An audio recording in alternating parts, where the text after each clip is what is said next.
قرآن کریم کے اندر جتنی یہ سورہ توبہ ہے، یہ سورہ انفال ہے، اس کا پس منظر دیکھنے کی ضرورت ہے۔ پہلے اس کا پس منظر کیا ہے؟ آپ اگر مکہ کی تاریخ کو اٹھا کر کے دیکھیں گے تو تقریباً 13 سال مسلسل رسول اکرم علیہ الصلوۃ والسلام کی ذات کے اوپر اور حضرات صحابہ کے اوپر ایسے گزرے ہیں کہ ان کو مذہبی آزادی نہیں دی گئی ہے، مذہبی آزادی نہیں دی گئی ہے۔ میں اس کے اندر زیادہ غلو نہیں کروں گا، بلکہ میں تو موٹی موٹی باتیں عرض کروں گا کہ مذہبی آزادی جو ہے 13 سال کے اندر نہیں ملی ہے۔ اسی کے اندر اللہ کے رسول کی بیٹیوں کا طلاق بھی واقع ہوا، اسی وجہ سے حضرت خباب کے ساتھ ظلم ہوا ہے، بلال حبشی کے ساتھ میں ظلم ہوا ہے۔ اس کے بعد میں یہ تو 4-5 نام، حضرت سمیہ کا سب سے پہلا جو قتل ہوا ہے وہ حضرت سمیہ رضی اللہ تعالی عنہا کا، اور کتنے دردناک طریقے سے ان کی شہادت ہوئی آپ دیکھیے۔ تو 13 سال مسلسل ان لوگوں نے ایسی پریشانیاں اٹھائی ہیں، بلکہ 3 سال تو مسلسل ایک بائیکاٹ کر دیا گیا تھا ان کا، اور ایک یعنی کہ ایک گفا کے اندر جس کو شعبہ ابی طالب کہا جاتا تھا کہ وہاں پر ان کو قید کر دیا گیا تھا کہ ان کا کھانا بند، پینا بند، دانا بند، ساری چیزیں بند کر دی گئی تھی۔ یہ حالات گزرے ہیں، اور حالات ایسے گزرے ہیں کہ صرف میں آپ سے عرض کروں کہ جان نہیں لی گئی ہے، اس کے علاوہ جان لینے کے سارے طریقے اختیار کر دیے گئے ہیں۔ صرف یہ ایک لفظ ہے اس بات کو بتانے کا کہ جان لی نہیں گئی ہے، لیکن جان لینے کے سارے طریقے اختیار کر لیے گئے۔ وہ سارا کا سارا ظلم وہ مکے کے اندر ہوا ہے۔ اب یہ مکے کے اندر جب یہ ظلم ہوا سارا، اور حضرات صحابہ اور یہ اللہ کے رسول صلی اللہ علیہ وسلم جب مدینے پہنچے ہیں، تو مدینے پہنچنے کے بعد میں بھی ان کے ساتھ میں ہی یہ سارے حالات پیش ہوئے ہیں، یہ سارے کے سارے حالات پیش ہوئے ہیں۔ ان کی زمینیں جو تھی مکے کے اندر ضبط کر لی گئی۔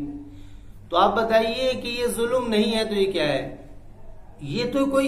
یہ اصل میں ریکارڈ جو میں آپ سے میں عرض کر رہا ہوں، یہ ریکارڈ جو ہے یہ مذہبی ریکارڈ نہیں ہے۔ ایک ہوتا ہے ریکارڈ مذہبی، ایک مذہبی ریکارڈ ہوتا ہے کہ اس کو روایات کے اندر ذکر کر دیا ہے، قرآن کے اندر ذکر، بلکہ یہ ایک تاریخی مواد ہے، یہ تاریخی ریکارڈ ہے، ہسٹوریکل ریکارڈ ہے جو ملا ہے، ہسٹوریکل ریکارڈ ہے جو ملا ہے دوسری کتابوں سے کہ یہ سارے معاملے ہوئے ہیں، اور وہاں کی جگہیں گواہ ہیں ان ساری چیزوں کو لے کر کے، یہ ساری چیزیں گواہ ہیں کہ جو سارے کے سارے معاملے ہوئے تھے۔ تو آپ بتائیے کہ جب ایسی مظلوم قوم ہے تو آپ اس قوم کے لیے کیا کہیں گے؟ کیا وہ مظلوم قوم ظلم کو سہ کر کے مر جائے، یا ان کو بھی حق ہے جینے کا کہ وہ بھی دنیا کے اندر جی سکیں، یا وہ بھی کسی اس بات کے محتاج ہیں کہ ان کے ساتھ بھی کوئی انسانیت ہے کہ وہ بھی جی؟ کیا ان کو حق نہیں ہے کہ اپنی زندگی جینے کا؟ وہ بے شک ہے، یقینی طور پر ان کو حق ہے کہ وہ اپنی زندگی جئیں، بے شک حق ہے کہ وہ اپنی زندگی جئیں۔ تو اس ظلم کے خلاف یہ جتنی بھی آیتیں ہیں، اس کا پس منظر یہ سارا ظلم ہے جو مکہ کے اندر ہوا ہے۔ ایک بات تو سمجھنے کی ہے، اور دوسری بات یہ ہے اس کے بعد بھی ایک معاہدہ ہوا تھا مدینے اور مکے والوں کے درمیان، مسلمانوں اور غیر مسلموں کے درمیان میں ایک معاہدہ ہوا تھا کہ اب ہمارا تمہارا آپس کا معاملہ الگ ہے، اب ہم اپنے کام کریں گے، تم اپنا کام کرو، آپس میں کوئی کسی سے اختلاف نہیں کرے گا۔ یہ ایک معاہدہ ہو چکا تھا۔ صلح حدیبیہ کا جو موقع ہے، آپ اگر اس صلح حدیبیہ کے آپ اگر اٹھا کر کے دیکھیں تو یہ بھی سراسر ظلمن معاہدہ ہوا تھا، اگر آپ اس کو بھی اٹھائیں۔ میں عرض کر رہا ہوں کہ یہ واقعہ تو لوگوں کے لیے، جو لوگ اعتراض کرتے ہیں ان کے دل کو نرم کرنے کے لیے کافی ہے، اگر صلح حدیبیہ کے پورے واقعے کو اٹھا کر کے دیکھ لیجئے۔ بات یہ ہوئی تھی کہ مکہ سے اگر کوئی آدمی مدینے کے اندر آئے گا تو مدینے والے مکہ کے اندر واپس بھیج دیں گے، یہ بات ہوئی تھی۔ لیکن اگر مدینے کا کوئی مکہ جا رہا ہے، مکہ والے نہیں بھیجیں گے۔ آپ دیکھیے یہ ظلم نہیں ہے کیا ہے؟ اس کے علاوہ کیا کہ اگر کوئی عورت آ جائے گی تو تمہیں واپس کرنا پڑے گا، یہ بات طے ہوئی تھی پوری، اور جتنی شرائطیں ہوئی تھیں وہ ساری کی ساری شرائطیں مکے والوں کی طرف سے ہوئی تھی، یعنی غیر مسلموں کی طرف سے ساری کی ساری شرائطیں ہوئی تھی، جتنی شرائطیں ہوئی تھی۔ اور رسول اکرم علیہ الصلوۃ والسلام اور مسلمانوں کے، حالانکہ مسلمان اس وقت میں اقتدار میں تھے، مسلمانوں کی طاقت جو ہے اس وقت تک مطلب مان لی گئی تھی. یہ تقریباً 5-6 ہجری کا واقعہ ہے جب مدینے کے اندر آپ ہو چکے تھے، کیونکہ اس سے پہلے غزوہ بدر ہو چکا تھا، غزوہ احد ہو چکا تھا، اور بھی غزوات ہو چکے تھے کہ جس کی وجہ سے سب پورے خطہ عرب کے اندر یہ بات مشہور ہو چکی تھی کہ ان مدینے والوں کو، مسلمانوں کو ان کا کوئی مقابلہ نہیں کر سکتا. لیکن ان ساری باتوں کے باوجود بھی صرف اس وجہ سے کہ تاکہ امن قائم ہو سکے اور اسلام کو لوگ پہچان سکے، ان ساری باتوں کے باوجود آپ علیہ الصلوۃ والسلام نے، اور ان ساری باتوں کے باوجود کہ مسلمانوں کو دبایا گیا، ان ساری باتوں کے باوجود آپ نے اس کے اوپر معاہدہ طے کر لیا کہ ٹھیک ہے ہم اس کے اوپر تیار ہیں کہ اگر مکہ کا کوئی آدمی مسلمان ہو کر کے مدینے آئے گا ہم اس کو واپس کر دیں گے، لیکن اگر مدینے کا کوئی مکہ جائے گا تو آپ مت کرنا واپس، آپ ان کے ساتھ جو چاہے کرنا. اور آپ دیکھیے وہ واقعہ ابو جندل کے نام سے مشہور ہے کہ جس میں ایک صاحب کہ ان کے اوپر اتنا ظلم کیا گیا، مکے والوں نے اتنا ظلم کیا تو وہ ظلم کی انتہا تاب نہ لا سکے اور مدینے کے اندر آ گئے. اور جب مدینے کے اندر آئے ہیں تو مدینے کے اندر آنے کے بعد میں رسول اکرم علیہ الصلوۃ والسلام نے صرف اسی معاہدے کی وجہ سے کہ بھئی تم مکے والے ہو، اب تمہارے مکے والے تم پر اسلام لانے کی وجہ سے ظلم کریں یا کچھ بھی کریں کہ تمہیں بات انہی سے کرنی، ہم سے کچھ نہیں کرنا کیونکہ معاہدہ ہو چکا ہے. حتیٰ کہ حضرات صحابہ اس درمیان روئے بھی کہ بھئی ہمارا ساتھی اسلام لایا ہے اور لوگ اس کو مار رہے ہیں، پیٹ رہے ہیں اور ہم کچھ بھی نہیں کر رہے، لیکن معاہدہ ہو چکا تھا. کس لیے؟ تاکہ آپس میں دو فریق ٹکرائے نہ، مکے مدینے والے ٹکرائے نہ، اس بات کو لے کر کے معاہدہ ہو چکا تھا. لیکن اس معاہدے کی وجہ سے ہی آپ نے ان کو واپس کر دیا. آپ دیکھیے پھر وہ واقعہ کیا ہوا، وہ ان کا اپنا مسئلہ ہے جو ہوا تھا. لیکن نظام اجتماعی کے اعتبار سے یہ فیصلہ کیا گیا تھا. لیکن جب انہوں نے پھر اس کے بعد میں ہوا کیا، یہ معاہدہ توڑ دیا گیا. کیسے توڑ دیا گیا کہ کچھ لوگوں نے، غیر مسلم کچھ لوگوں نے، مکے والوں نے ظلم کر دیا مسلمانوں کے خلاف. جو معاہدہ ہوا تھا آپس میں نہ لڑنے جھگڑنے کا، وہ معاہدہ توڑ دیا. اب جب وہ معاہدہ ٹوٹ گیا، جب یہ معاہدہ، کیونکہ بات ہی یہ طے ہوئی تھی معاہدے کی، جیسے ہی یہ معاہدہ ٹوٹا تو فوراً رسول اکرم علیہ الصلوۃ والسلام نے تیاریاں شروع کر دی کہ اب یہ معاہدہ ٹوٹا ہے اور ان لوگوں نے ہمارے ساتھ میں جو ہے ہمارا عہد توڑا ہے. اس بات کو توڑ کر کے پھر قرآن کریم کی پھر یہ ان سے کہا گیا کہ اب جو ہے فیضاً سلاخت کی 4 مہینے کا ان کو الٹیمیٹم دے دیجئے، 4 مہینے کی مہلت دے دیجئے کہ اس 4 مہینے کے اندر تم اپنا یہ جتنا بھی خطہ ہے عرب اس کو خالی کر دو. کیوں ایسا کیوں ہوا ہے؟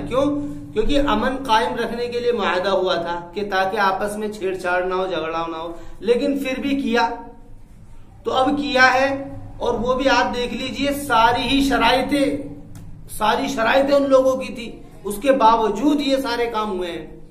تو کہا کہ اب کوئی سبیل نہیں ہے، اب الٹیمیٹم دے دیا گیا 4 مہینے کا کہ 4 مہینے کے اندر، تو اسی کو قرآن میں ذکر کیا ہے فَإِذَا انْسَلَخَ الْأَشْهُرُ الْحُرُمُ کہ 4 مہینے کا الٹیمیٹم دے دیجئے. تو اس کے بعد میں جتنے بھی ظالم لوگ ہیں جنہوں نے ظلم کیا ہے ان سے کہہ دیجئے کہ وہ اس سارے خطہ عرب کو خالی کر کر کے نکل جائے. اس کے بعد میں بھی اگر یہ نہیں نکلتے ہیں تو اس کے بعد میں پھر کہا ہے کہ پھر اس کے بعد میں جہاں چاہو جہاں پکڑو پھر ان کے ساتھ میں یہ سارا کا سارا برتاؤ ہوگا. تو یہ جو ہے یہ اصل میں پہلے اعلان کر دیا گیا ہے، یہ پہلے اعلان کر دیا گیا ہے اس بات کا کہ اس کے بعد میں پھر ہمارا تمہارا کوئی معاہدہ نہیں ہے. اب معاہدہ ٹوٹ چکا ہے لیکن اس کے بعد بھی 4 مہینے کی مہلت دی جا رہی ہے. اس کے بعد میں اگر 4 مہینے کے بعد میں بھی اگر نہیں نکلے اس جگہ کو خالی کر کے، خالی کیوں کرانا تھا؟ خالی اس لیے کرانا تھا تاکہ امن باقی رہے. اس کے بعد میں پھر وہ ساری کی ساری زیادتی ہوئی. میں عرض کر رہا ہوں اس بات کو مذہبی عقیدے سے نکل کر کے، جتنی بات میں عرض کر رہا ہوں آپ سے، ان باتوں کو مذہبی عقیدے سے نکل کر کے عقلی عقیدے کے اوپر سننے کی ضرورت ہے اور سمجھنے کی ضرورت ہے.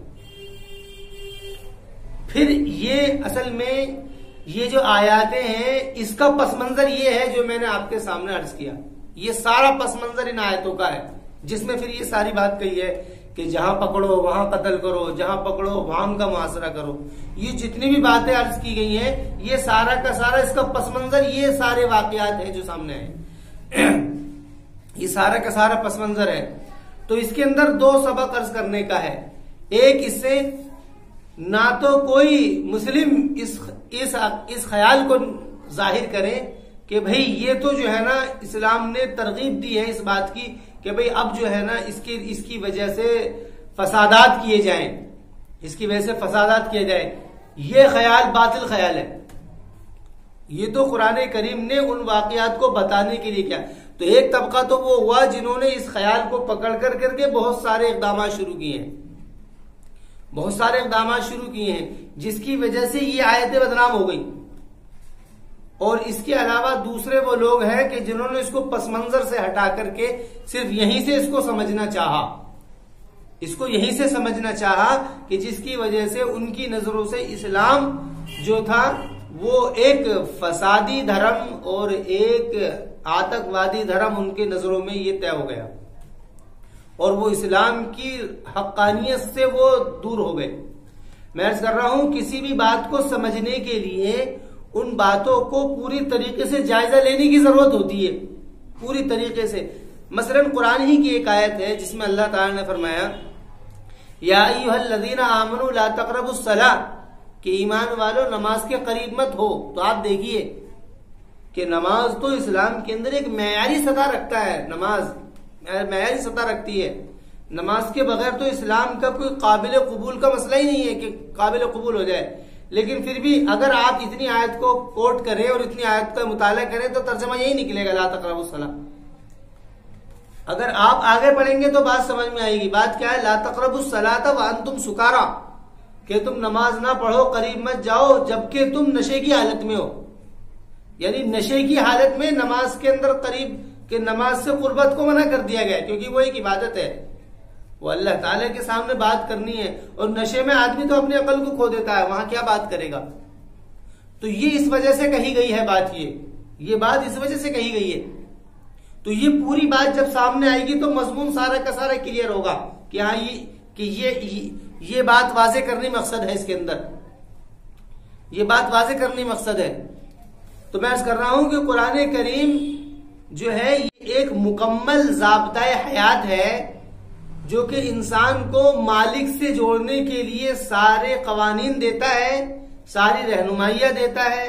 اگر کہیں پر نقصان ہو جاتا ہے تو اس کے طریقے بتاتا ہے. روزہ ٹوٹ گیا تو کیا کریں، نماز ٹوٹ گئی تو کیا کریں، حج میں کوئی گڑبڑ ہوگی تو کیا کریں. اور اسی طریقے سے جو بندوں سے بندوں کا تعلق ہے اس کی رہنمائیاں دی گئی ہیں پوری، کہ کس طریقے سے پیش آیا جائے، کس طریقے سے رابطے کیے جائیں، کس طریقے سے معاملات کیے جائے، یہ ساری باتیں دی گئی ہیں. لیکن اگر کوئی قوم باغی ہو جائے، کوئی قوم ظالم ہو جائے، ظلم کرنے لگے، تو اس کے پھر طریقے دیے ہیں کہ ان کے ظلم کو کس طریقے سے ختم کیا جائے. آپ دیکھیے کوئی سا ملک ایسا نہیں ہے جس کے اندر سزائیں نہیں ہیں. جتنے بھی ملک ہیں ان ملکوں کے اندر سزائیں، کوئی سا ملک ایسا نہیں جس کے اندر سزا نہ ہو. ہر ملک کے اندر کچھ نہ کچھ سزا ہے. کچھ بعض ایسے جرم ہیں کہ جن کی سزائیں عمر قید ہے، بعض جرم ایسے ہیں کہ جن کے لیے کیا ہے سزائیں اور زیادہ سخت ہوتی ہیں. اگر کوئی ان سزا کو لے کر کے اس ملک کے اوپر یہ اشکال کرنے لگے کہ بھئی یہ تو بہت سراسر یہ تو حیوانیت ہے، تو میں عرض کر رہا ہوں کہ یہ ان جرموں کے ساتھ میں ان سزاؤں کے ساتھ میں ان کے جرم کا بھی مطالعہ کرنے کی ضرورت ہے کہ ان سزاؤں کے جرم کیا تھے، ان سزاؤں کے جرم کیا تھے. ابھی قریب میں ایک نربھیا کیس تھا، بہت زیادہ اس نے گردش کی تھی. ابھی تقریباً کچھ چند سال پہلے یہ معاملہ حل ہوا ہے. تو اس میں 4 جوان لڑکوں کو، جوان کہ جن کے بچے معصوم بچے تھے، چھوٹے چھوٹے معصوم بچے تھے، ان کے اوپر ترس نہ کھا کر کے ان کو پھانسی کی سزا دی گئی. اگر کوئی اس انداز میں اس کو پیش کرے تو سننے والا کہے گا کہ ہاں بھئی یہ تو بہت ظالم کیا نام ہے سرکار ہے کہ اس نے ظلم کیا ہے. لیکن اگر اس کا پیچھے کا پس منظر دیا جائے کہ ان لوگوں نے کیا تھا اس لڑکی کے ساتھ میں، وہ سب کے سامنے ہے. اس کے ساتھ میں ایسی حیوانیت کی گئی ہے کہ جس حیوانیت کا تذکرہ بھی کیا نام ہے کہ ایسی جگہ پر کہ جہاں پر مہذب لوگ ہوں وہاں پر اس کا تذکرہ بھی بیجا ہوتا ہے. ایسی حیوانیت کی ہے ان 4 لوگوں نے. اگر یہ پس منظر آپ کہیں گے تو ہر سننے والا کہے گا کہ ہاں صحیح ان کے ساتھ میں بڑھتا ہوا ہے.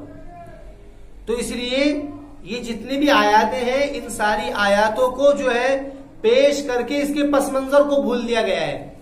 اس پس منظر کے بھولنے کی وجہ سے ہی دو غلطیاں لگ گئی ہیں.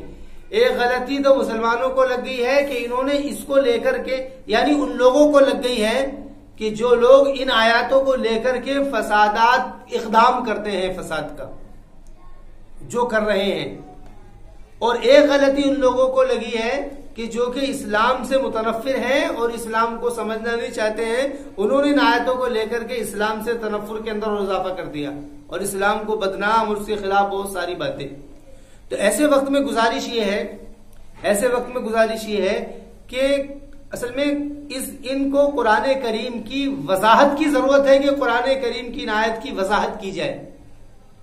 اس کے اندر احتجاجی شکل اگر نکالی جائے گی تو میں عرض کر رہا ہوں کہ کیا قرآن کریم ایسی کتاب ہے اس کے لیے کہ احتجاجی کوئی شکل نکالی جائے؟ نہیں, وہ ساری چیزیں ہوں گی, ایسا نہیں ہے کہ وہ نہیں ہوں گی.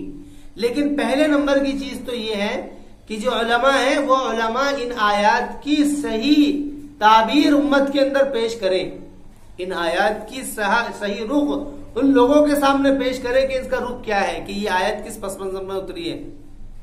اور وہ لوگ جو ان کو اعتراض کا نشانہ بنائے ہوئے ہیں ان کے لیے بھی ضرورت یہ ہے کہ وہ پوری چیز کا مطالعہ کریں, پوری بات کا مطالعہ کریں اور وہ دیکھیں مطالعہ کر کے کہ اس کے اندر مسئلہ کیا ہے. اور جو لوگ ان کا اعتراض کر رہے ہیں اصل میں ان لوگوں کو پورا علم نہیں ہے. جو لوگ تھوڑی تھوڑی باتوں کو لے لیتے ہیں, وہ چاہے مسلم ہو یا اس کے علاوہ کوئی دوسرا مکتبہ فکر سے متعلق ہو, ان کو پورا اس کا علم نہیں ہے کہ جو ان باتوں کو لے کر کے بہت سارے اعتراضات کرتے ہیں.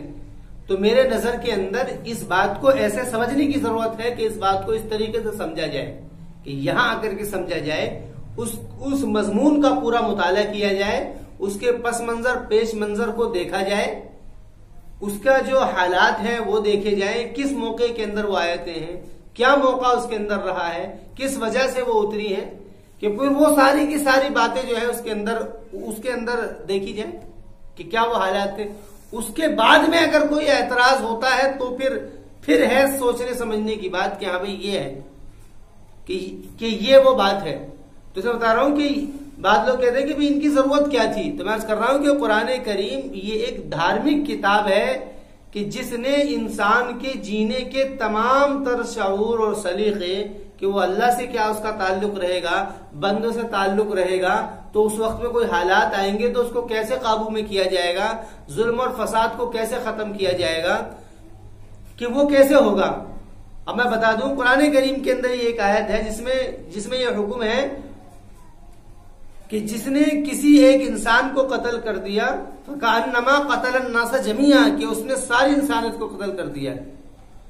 کہ یہاں یہ بات ہے, یہ مضمون ہے کہ ایک انسان کو بھی قتل کر دیا, اس نے ساری انسانیت کو قتل کر دیا. اس کے بعد میں کہا کہ ایسا نہیں ہے کہ قتل نہیں ہے, نہیں, قتال تو ہے اسلام میں, لیکن وہ ظلم کے خلاف, ظلم اور عدوان کے خلاف ہے. قتال جو ہے وہ ظلم اور عدوان کے خلاف ہے. قتال کی, جہاد کی اس کے سوا کوئی وجہ ہی نہیں ہے کہ ظلم اور عدوان ہو.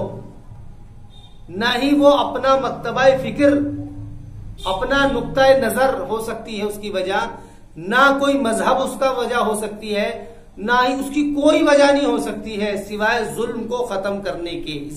اس کی وجہ ہی ظلم کو ختم کرنا ہے. قرآن کریم نے اس کے اوپر چرچے کی ضرورت ہی نہیں, اس کو قرآن کریم نے خود واضح کر دیا ہے.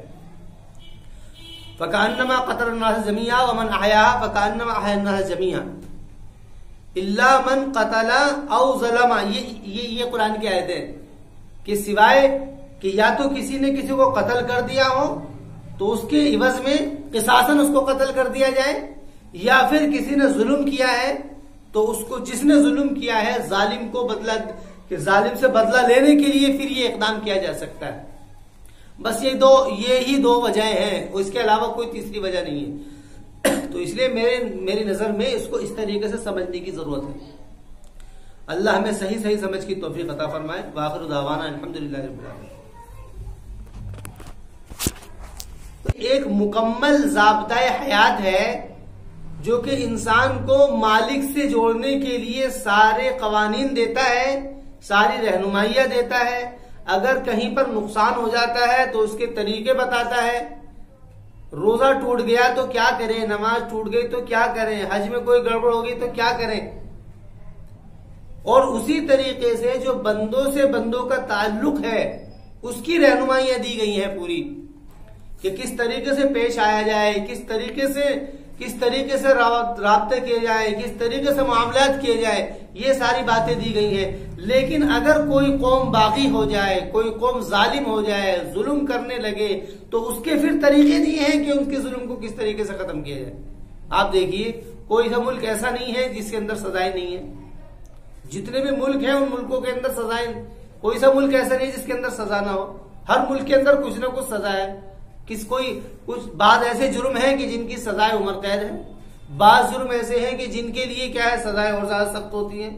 اگر کوئی ان سزا کو لے کر کے اس ملک کے اوپر یہ اشکال کرنے لگے کہ بھئی یہ تو بہت سراسر یہ تو حیوانیت ہے، تو میں عرض کر رہا ہوں کہ یہ ان جرموں کے ساتھ میں ان سزاؤں کے ساتھ میں ان کے جرم کا بھی مطالعہ کرنے کی ضرورت ہے کہ ان سزاؤں کے جرم کیا تھے، ان سزاؤں کے جرم کیا تھے. ابھی قریب میں ایک نربھیا کیس تھا، بہت زیادہ اس نے گردش کی تھی. ابھی تقریباً کچھ چند سال پہلے یہ معاملہ حل ہوا ہے.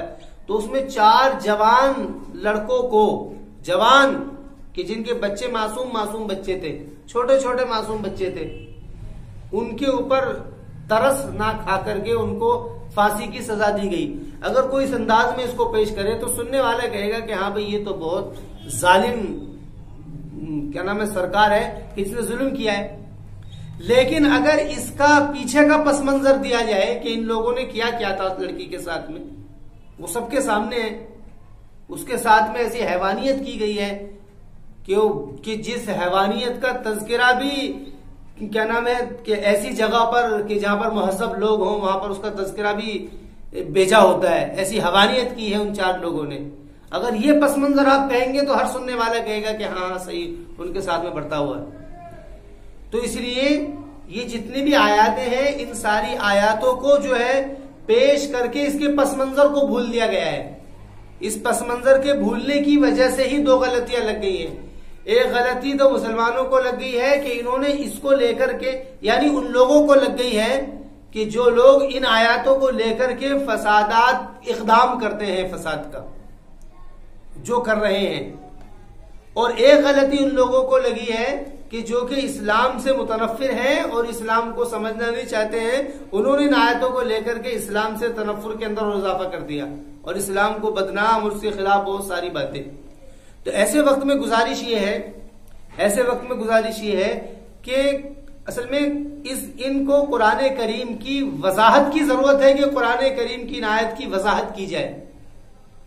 اس کے اندر احتجاجی شکل اگر نکالی جائے گی تو میں عرض کر رہا ہوں کہ قرآن کریم ایسی کتاب ہے اس کے لیے کہ احتجاجی کوئی شکل نکالی جائے؟ نہیں، وہ ساری چیزیں ہوں گی، ایسا نہیں ہے کہ وہ نہیں ہوں گی. لیکن پہلے نمبر کی چیز تو یہ ہے کہ جو علماء ہیں وہ علماء ان آیات کی صحیح تعبیر امت کے اندر پیش کریں. ان آیات کی صحیح رخ ان لوگوں کے سامنے پیش کریں کہ اس کا رخ کیا ہے، کہ یہ آیت کس پس منظر میں اتری ہے.